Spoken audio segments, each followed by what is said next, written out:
اپنے محبوب سے وہ اس انداز سے نہیں کہتا، میں اس کو غالب کے حالات سے آگاہ کرتا ہوں تاکہ محبوب کا دل پسیج جائے، نرم پڑ جائے، اور وہ کیا کرے، غالب کے ساتھ محبت امیز جو لمحات ہیں، کیفیات ہیں، اس سے پیش آئے۔ وہ جان بوجھ کے غالب کو تڑپائے نہ۔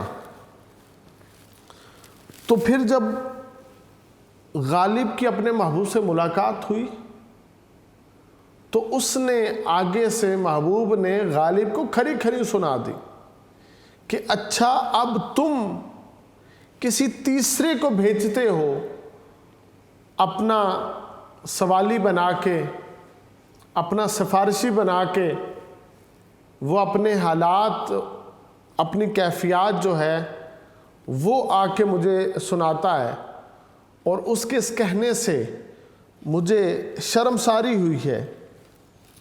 تو غالب نے جو توقع نہیں کر رہا تھا محبوب سے یہ ساری باتیں سننے کی، جب اسے یہ سننا پڑا تو غالب شرمسار ہو، وہ جلال میں آیا۔ تو اس نے کہا کہ کیا غمخوار نے رسوا، مجھے غمخوار نے رسوا کر دیا ہے، لگے آگ اس محبت کو آگ لگ جائے، کیونکہ اس کی وجہ سے مجھے رسوائی ملی۔ اور پھر کہتے ہیں نہ لاوے تاب جو غم کی تاب نہیں لا سکتا، وہ میرا رازداں ہی کیوں ہے۔ گویا غمخوار کی بیتابی نے غالب کا راز محبت فاش کیا، جس کی وجہ سے اس کو رسوائی نصیب ہوئی۔ تو عزیز طلبہ، غالب نے جس کو اپنا رازداں بنایا، اپنا غمخوار سمجھا، اس کی محبت اور غمخواری وہ کہتا ہے کہ بھاڑ میں جائے، اس محبت کو بھی آگ لگے، وہ میرے غم کو برداشت نہیں کر سکتا۔ غالب اس قدر مضطرب اور بے چین ہے کہ ان کی بے چینی کو دیکھ کر دنیا والوں کو محبت اور یہ جو حالت ہے خبرگیری کی، اس سے عجیب طرح کی حالت ہوتی ہے۔ تو اب کہتے ہیں میں سوچتا ہوں جو میری شدت غم کو محض دیکھ کر برداشت نہیں کر سکا اور خود تڑپنے لگا، اور وہ میرا رازداں نہیں ہو سکتا، کیونکہ عاشق ضبط کا پیکر ہے، وہ ہر غم کو برداشت کرتا ہے، وہ تو حرف شکایت زبان پہ نہیں لاتا، بلکہ حرف شکایت کو تو وہ توہین محبت سمجھتا ہے، جبکہ اس کا دوست جو بظاہر اس کا غمخوار ہے، بظاہر اس کا رازدار ہے، اس ضبط کے پیکر کو دیکھ کر وہ بے چین ہو چکا ہے۔ اس کی بے چینی نے خود عاشق کو رسوا کیا، اور دنیا والوں کو اس کی محبت اور سوز محبت دونوں کا علم ہو گیا۔ یعنی دم بدم دیکھ دیکھ روتا ہے، دم بدم دیکھ دیکھ روتا ہے، مار ڈالے ہے ہم نشین تو ہمیں۔ تو وہ کیفیت ایسی ہے جس کی وجہ سے جو رازداں ہے وہ اس کیفیت میں چلا گیا۔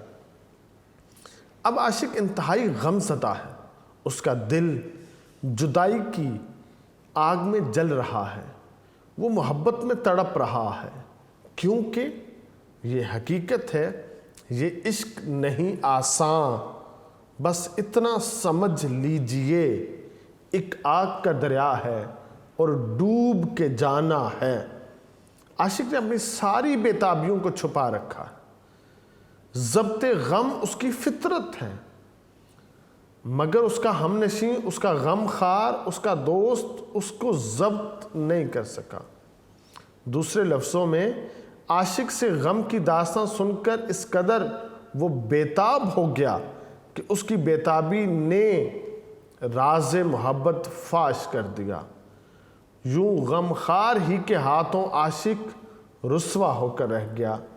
اس لیے وہ کہتا ہے کہ اس محبت، اس غم خاری اور اس ہمدردی کو آگ لگ جائے جس کا نتیجہ رسوائی ہے، اور غم خار محض اس کی حالت دیکھ کر بے اختیار فریاد کرنے لگ گیا، اور دنیا کو اس کی آہ و فغاں اور گریہ ازاری سے کہتا ہے میرے عشق کا پتہ چل گیا۔ شعر کا جو دوسرا مصرع ہے نا طلبہ، اپنے اندر ایک تیکھا پن، اپنے اندر ایک ندرت لیے ہوئے ہے کہ عاشق غمخوار کا شکریہ ادا کرنے کے بجائے اس سے ناراض ہے کہ تو کمزور دل ہے، تو رقیق القلب ہے کہ میرے غم کو برداشت ہی نہ کر سکا، اور خود آہ و فغاں میں مصروف ہو گیا ہے۔ تیری اس بزدلی اور کمظرفی نے ثابت کر دیا ہے کہ تو میرا رازداں بننے کا اہل نہیں ہے۔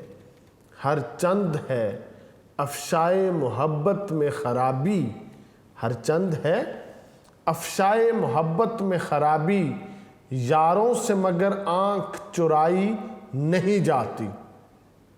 تو عزیز طلبہ، مختصر یہ کہ شعر میں اس غم کی شدت کا اظہار ہے جو عاشق کے دل اور جسم پر بیت رہا، ساتھ ہی عاشق کے صبر و ضبط کا بیان بھی ہے کہ اس شدت کو عاشق تو سکون سے برداشت کر رہا ہے، مگر وہ شخص جس کو ہمدردی کا دعویٰ ہے، جس کو دوستی کا دعویٰ ہے، اور جسے عاشق نے اپنا رازدار بنا کر اپنی محبت اور سوز محبت سے آگاہ کیا ہے، وہ محض کیفیات سن کر اس قدر بے قرار ہوا کہ اس کی بے قراری نے فسانہ عشق کو عام کیا، عاشق کو بدنام کیا۔ گویا عاشق کا رازدار بھی وہی ہو جو خود صبر کرے، جو خود ضبط کرے، جو خود استقامت کا پیکر ہو، کیونکہ غم خار کی بے حوصلگی نے اسے کہیں کا نہیں چھوڑا۔ تو عزیز طلبہ، شاعر ہمیں یہاں پہ اسی بات کی طرف درس دیتا ہے کہ میرا رازداں وہ ہوگا جو میرے ناموس عشق کی پاس رکھتا ہوگا، جو آنسو بھی جس کے چھلک پڑے نا اور اس سے بھی میرے عشق کو زبان نصیب ہو گئی تو پھر کیا ہے، میرے وقار کو چوٹ پہنچے گی، میرے صبر کو چوٹ پہنچے گی۔ تو احمد ندیم کاسبی بھی کہتے ہیں، میں تو اس وقت سے ڈرتا ہوں کہ وہ پوچھ نہ لے، میں تو اس وقت سے ڈرتا ہوں کہ وہ پوچھ نہ لے، یہ اگر ضبط کا آنسو ہے تو ٹپکا کیسے؟ اگر یہ ضبط کا بھی آنسو تھا تو یہ آنکھوں سے ٹپک کیسے گیا ہے؟ تو عزیز طلبہ، جب انسان اپنے غموں یا عشق کے رازوں کا تذکرہ اپنے قریبی دوستوں سے کرتا ہے تو توقع رکھتا ہے کہ جو بات میں اپنے دوستوں سے کہتا ہوں وہ انہی تک محدود ہوگی، وہ اس کا چرچا نہیں کریں گے۔ لیکن کبھی کبھی ایسا بھی ہوتا ہے اس کے دوست اس کی توقع اور امید کے برعکس راز کو راز رکھ نہیں پاتے، آگے بیان کر دیتے ہیں۔ کبھی کبھی تو یہ راز دشمنوں تک بھی جا پہنچتا ہے۔ داغ دہلوی کہتے ہیں، کہا تھا میں نے جو کچھ رازداں سے، کہا تھا ہم نے جو کچھ رازداں سے، سنا وہ آج دشمن کی زبان سے۔ تو پھر عاشق کے دل کو ٹھیس پہنچتی ہے کہ میرے رازداں سے جو باتیں میں نے کہیں تھیں، اس کے علاوہ دنیا میں کوئی اور شخص اس کو جانتا نہیں تھا، آج اپنے دشمن کی زبان سے، اپنے رقیب کی زبان سے میں وہ باتیں سن رہا ہوں۔ تو پھر عاشق غصے میں ضرور آتا ہے۔ جب عشق کا راز فاش ہوتا ہے تو عاشق کو بہت سی ذلتوں کا سامنا کرنا پڑتا ہے، اس سے رسوائیوں کا سامنا کرنا پڑتا ہے۔ ہر طرف اس کی بدنامی کے چرچے ہونے لگتے ہیں۔ اس کی رسوائیوں کا عالم یہ ہوتا ہے کہ لوگوں کے پاس اس سے پہلے اس کی بدنامیوں کے قصے پہنچ چکے ہوتے ہیں۔ تو داغ دہلوی کہتے ہیں جس سمت بھی جاتا ہوں کہتے ہیں وہ آیا ہے 4 قدم آگے مجھ سے میری رسوائی، کہ مجھ سے پہلے میری وہاں پہ رسوائی پہنچ چکی ہے۔ یعنی غالب کا موقف ہے کہ ہم نے اپنے دوست سے اپنی محبت کا حال بیان کیا، اسی محبت میں ملنے والے دکھوں کے بارے میں اسے بتا دیا۔ یہ دکھ اتنے شدید تھے کہ وہ ان دکھوں میں مبتلا مجھے دیکھ کر برداشت نہ کر سکا۔ دوسرے لوگوں کے سامنے ہمارے غم اور محبوب کے ظلم و ستم بیان کرنے لگا۔ نتیجہ یہ نکلا کہ ہمیں بدنامی اور رسوائی کا سامنا کرنا پڑا، اور یوں ہماری رسوائی میں ہمارے محبوب کی بھی رسوائی ہو گئی۔ اگر ہم ایسے شخص کو اپنا رازدار نہ بناتے جس میں دکھ برداشت کرنے کا حوصلہ نہیں تھا، تو پھر کیا ہونا تھا؟ نہ ہم بدنام ہوتے، نہ ہمارا محبوب جو ہے وہ بدنام ہوتا۔ اب کیا ہوا کہ ہمیں رسوائیوں کا سامنا کرنا پڑا۔ صرف ہمیں نہیں، ہمارے محبوب کو بھی بدنامیوں کا سامنا کرنا پڑ رہا ہے۔ مومن خان مومن کہتے ہیں برا ہو تیرا محرم راز تو نے، برا ہو تیرا محرم راز تو نے، کیا ان کو رسوا برا کہتے کہتے، کہ تم نے ان کو بھی رسوا کر دیا ہے صرف یہی کہتے کہتے۔ تو عزیز طلبہ، مرزا غالب کی دوسری غزل کا اب ہم پڑھتے ہیں شعر نمبر 4۔ آپ کہتے ہیں یہ کہہ سکتے ہو ہم دل میں نہیں ہیں پر یہ بتلاؤ، یہ کہہ سکتے ہو ہم دل میں نہیں ہیں پر یہ بتلاؤ، مجھے یہ بتا دو کہ جب دل میں تم ہی تم ہو، شاعر اب اپنی بات کرتا ہے دوسرے مصرے میں، کہ جب دل میں تم ہی تم ہو تو آنکھوں سے نہاں کیوں ہو؟ نہاں کا معنی چھپا ہوا، کہ جب تم میرے دل میں صرف تم ہو، تم ہی تم ہو، تو تم میری آنکھوں سے چھپے ہوئے پوشیدہ کیوں ہو؟ یہ کہہ سکتے ہو، مرزا غالب کہتے ہیں محبوب کو یہ کہہ سکتے ہو ہم دل میں نہیں ہیں، کہ ہم تمہارے دل میں نہیں ہیں۔ محبوب کو کہتے ہیں کہ اے محبوب تم یہ کہہ سکتے ہو کہ ہم تمہارے دل میں نہیں ہیں، پر یہ بتلاؤ، پر مجھے یہ بتا دو کہ جب میرے دل میں صرف تم ہو تو تم میری آنکھوں سے پوشیدہ کیوں ہو؟ تم میری آنکھوں سے چھپے ہوئے کیوں ہو؟ عزیز طلبہ، اس شعر کا مرکزی خیال ہے مرزا غالب محبوب کو ملاقات کی ترغیب دے رہا ہے۔ مرزا غالب جو ہیں، جو عاشق ہے، وہ محبوب کو ملاقات کے لیے اکسا رہا ہے۔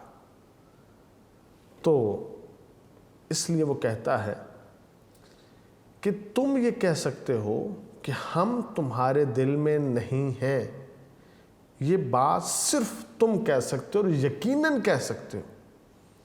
اچھا یہ بتا دو جب میرے دل میں صرف تم ہو، تمہارے سوا میرے دل میں اور کوئی نہیں ہے، تو پھر تم میری نگاہوں سے کیوں پوشیدہ ہو؟ پھر تم مجھے دکھائی کیوں نہیں دیتے؟ ملاقات کیوں نہیں ہوتی؟ تم اپنے حسن کا جلوہ دکھا کیوں نہیں دیتے؟ تو عزیز طلبہ، غالب جو ہے یہ محبوب کو ملاقات کا شوق عجیب انداز سے دلا رہا ہے۔ یہ ایک حقیقت ہے، محبوب عاشق کے دل میں بستا ہے، اس کا دل محبوب کے تصور ہی سے آباد ہوتا ہے۔ داغ نے کہا ہے تیری یاد ہے یا ہے تیرا تصور، تیری یاد ہے یا ہے تیرا تصور، کبھی داغ کو ہم نے تنہا نہ دیکھا، کہ داغ کبھی بھی تنہا نہیں ہوتے۔ یا تو داغ کے ساتھ اے محبوب تیری یاد ہوتی ہے یا تیرا تصور ہوتا ہے، کیونکہ جب عاشق محبوب سے دور ہوتا ہے تو یہ تو یاد محبوب کی محفل سجاتا ہے، اور یاد محبوب کی محفل سجا کے محبوب سے محبت بھری وہ باتیں کرتا ہے جو حقیقت میں محبوب سے کر نہیں پاتا، اور بدلے میں محبوب کی زبان سے ان کے محبت بھرے جوابات بھی سنتا ہے جو حقیقت میں کبھی عاشق کو نصیب نہیں ہوتے۔ تو عزیز طلبہ، جب عاشق محبوب سے دور ہوتا ہے، جدائی کی کیفیت میں ہوتا ہے نا، ہجر اور فراق میں ہوتا ہے، تو یہ کیا کرتا ہے؟ یہ تو یاد محبوب کی گٹھڑی کھول لیتا ہے، وہاں سے پھر ایک ایک یاد کو نکالتا ہے، اور اس کے ساتھ اپنے وقت کو جو بڑا کٹھن اور مشکل ہوتا ہے، ہجر کے لمحات بڑے تڑپا دینے والے ہوتے ہیں، اس کو یوں بسر کرتا ہے جیسے اس کو وصال صنم نصیب ہو، اس کو ملاقات محبوب نصیب ہو۔ تو کیا ہے؟ یہ ایک حقیقت ہے، عاشق جب تنہا ہوتا ہے یا یاد محبوب میں ہوتا ہے یا تصور محبوب میں ہوتا ہے، تو اس سے کیا ہوتا ہے؟ عاشق کی تنہائی بہل جاتی ہے، وہ تڑپتا نہیں ہے بلکہ وہ خوشگوار کیفیت میں ہوتا ہے۔ یہ جو ہجر کی کیفیت ہے، یہ جتنی بھی طویل ہو، اگر یاد محبوب ہو تو اس کی طوالت کم ہو جاتی ہے، اگر یاد محبوب نہ ہو تو عاشق کی تڑپ اضافہ ہوتا ہے اور بہت طویل اس کو اس درد کے جہان سے گزرنا پڑتا ہے۔ تو شاعر اس شعر میں محبوب کو ملاقات کی ترغیب اس انداز سے دیتا ہے کہ جب تم میرے دل میں بستے ہو اور تم کسی طرح بھی اس حقیقت سے انکار نہیں کر سکتے اور نہ تم اس کی تردید کرتے ہو، تو پھر کیا ہے؟ تم میری نگاہوں کے سامنے کیوں نہیں؟ جب میرے دل میں مقیم ہو تو میری آنکھوں سے چھپے کیوں ہو؟ یعنی ملاقات کیوں نہیں ہوتی؟ اور بظاہر تم نے کہیں ہمیں بھلا تو نہیں رکھا؟ شعر کے پہلے مصرعے میں عزیز طلبہ، مرزا غالب نے استفہام انکاری کا استعمال کیا ہے، یعنی یہ تو تم نہیں کہہ سکتے کہ ہم دل میں مقیم نہیں ہیں۔ اور اس انداز سے شعر پر غور کیجئے، غالب کا یہ شعر بظاہر ایک مکالمے کا رنگ لیے ہے۔ عاشق محبوب کو کہتا ہے یہ کہہ سکتے ہو ہم دل میں نہیں ہیں، چونکہ استفہام انکاری ہے کہ وہ یہ کہہ ہی نہیں سکتا کہ وہ دل میں نہیں ہے، اس لیے غالب نے دوسرا سوال کر دیا کہ پر یہ بتاؤ، جب دل میں تم ہی تم ہو تو آنکھوں سے نہاں کیوں ہو؟ چونکہ محبوب روبرو ہے تبھی تو یہ مکالمہ ہے، یوں یہ آرزو بے معنی ہو کر رہ جاتی ہے کہ تم آنکھوں سے نہاں کیوں ہو۔ وہ کہہ سکتا ہے کہ کیا کہہ رہے ہو؟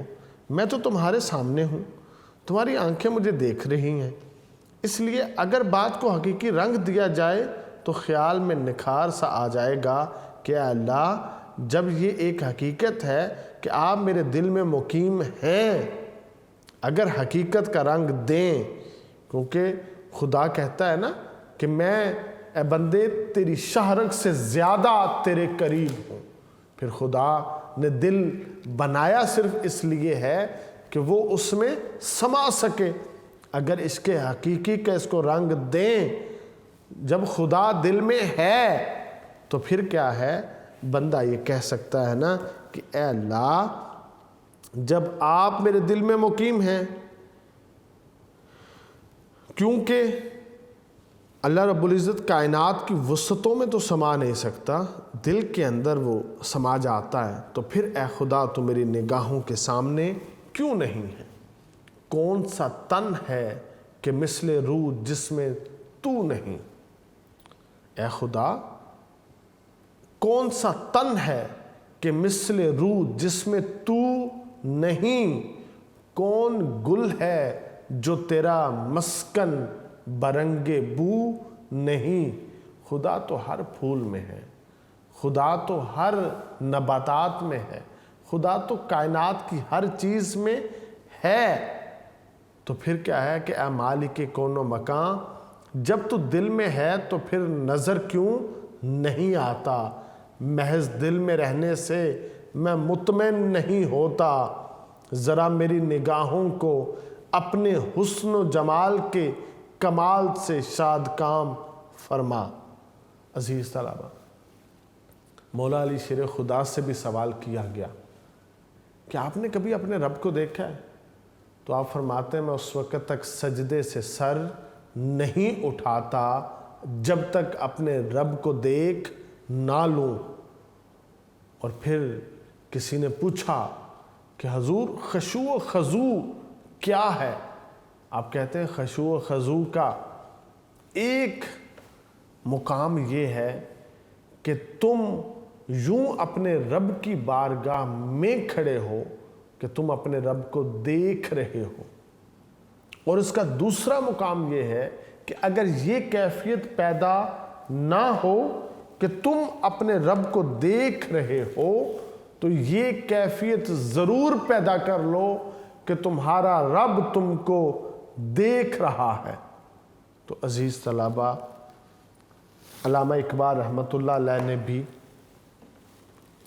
اس کی طرف جو نا وہ اشارہ کیا ہے، کیونکہ حضرت موسیٰ کلیم اللہ اب کوہ طور پہ گئے اور جا کے اپنے رب سے کہا کہ اے خدا میں تجھے دیکھنا چاہتا ہوں، تو میرے سے کلام کرتا ہے، نظر نہیں آتا، میں تجھے اپنی آنکھوں سے دیکھنا چاہتا ہوں۔ تو پھر اللہ رب العزت نے وہ تجلی کو وہاں پہ بھیجا۔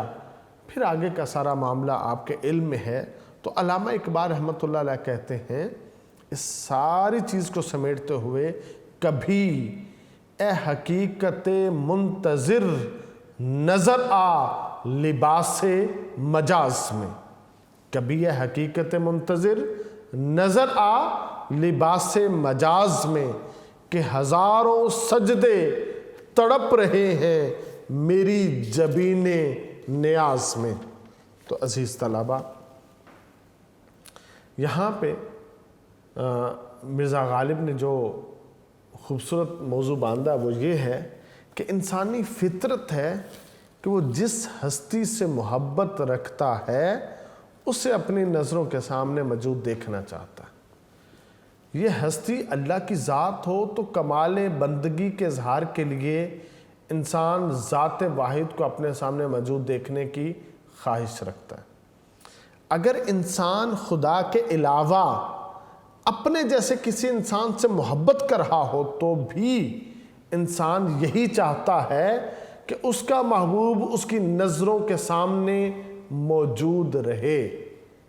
ساحر لدھیانوی کہتے ہیں، پیاس بجھتی نہیں نظارے بنا، پیاس بجھتی نہیں نظارے بنا، عمر کٹتی نہیں سہارے بنا۔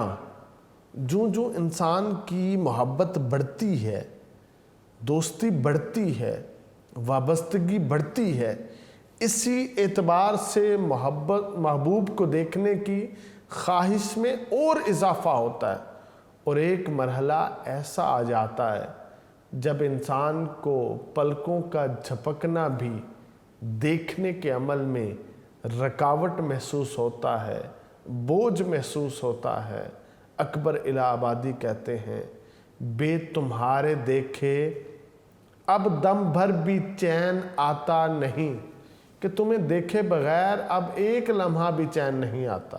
سچ بتاؤ جانے جاں تم نے مجھے کیا کر دیا، کہ اب تم ہی بتاؤ تم نے مجھ پر کون سا جادو کر دیا ہے کہ میں جب تک تمہیں نہ دیکھوں مجھے قرار نہیں آتا۔ تو غالب کا موقف ہے کہ تمہیں اس بات کا اختیار ہے کہ تم مجھے اپنے دل میں بساؤ یا نہ بساؤ، مگر ہمارے دل میں صرف تم ہی تم ہو۔ اور اس محبت کا تقاضا یہ ہے کہ جب تم ہمارے دل میں ہو تو تم ہماری نگاہوں کے سامنے موجود رہو، یعنی اگر تم مجھے اپنے دل میں جگہ نہیں دے سکتے نہ دو، کم از کم میری آنکھوں کے سامنے تو رہو۔ یعنی غالب دل کے بدلے دل نہیں بلکہ دل کے بدلے ایک جھلک کے طلبگار دکھائی دیتے ہیں۔